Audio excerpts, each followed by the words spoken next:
Hello, my name is Andre Rodriguez and welcome to the Melodic Machine. Melodic Machine. This week, we're going to talk about sync and licensing. Sync and licensing is a great thing to increase your exposure as a songwriter or as a band. The sync world is growing very fast. There are a lot of independent movies and video games being developed right now, and they need a lot of musical arrangements, and why not your songs as their soundtrack? Let's get technical.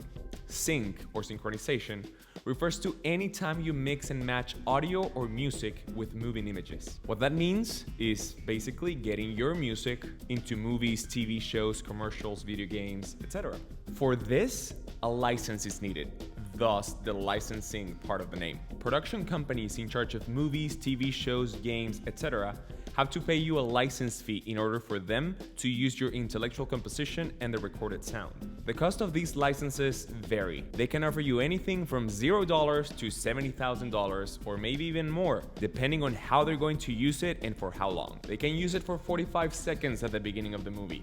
They can use it for 3 minutes in the ending credits. They can use an instrumental version for the climax of the movie or the TV show or game. Just imagine this scenario. Jim Halpert is singing Love Fool by the Cardigans just to annoy Karen Filippelli in the show The Office. Even though they're not using the actual recording of that song, they still would have to pay to get a license. This is why the license fee varies, because it all depends on the context. There are two types of licenses: the sync license, which refers to the intellectual composition, and the master license, which refers to the sound recording.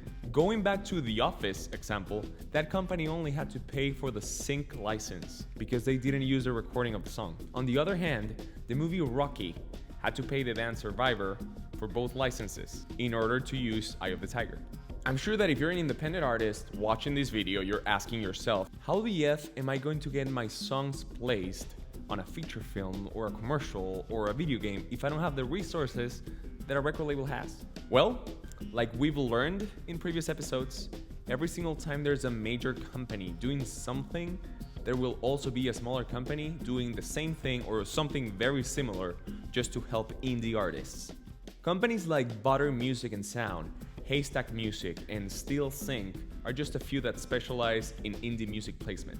We're leaving their websites in the description below so you can reach out to them. So now, before we end this episode, I want to introduce you guys to Taxi.com.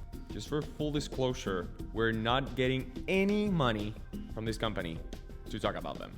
Taxi.com is a website that is constantly posting listings about music placement needs. For example, the last listing we read was a major animation film looking for an upbeat pop song, similar to The Weeknd's I Can Feel My Face or Ed Sheeran's Shape of You, and it paid up to $12,000. So this is something you might want to look into.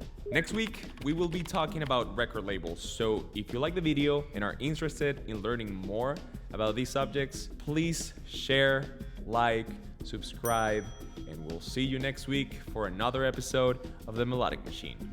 The Melodic Machine.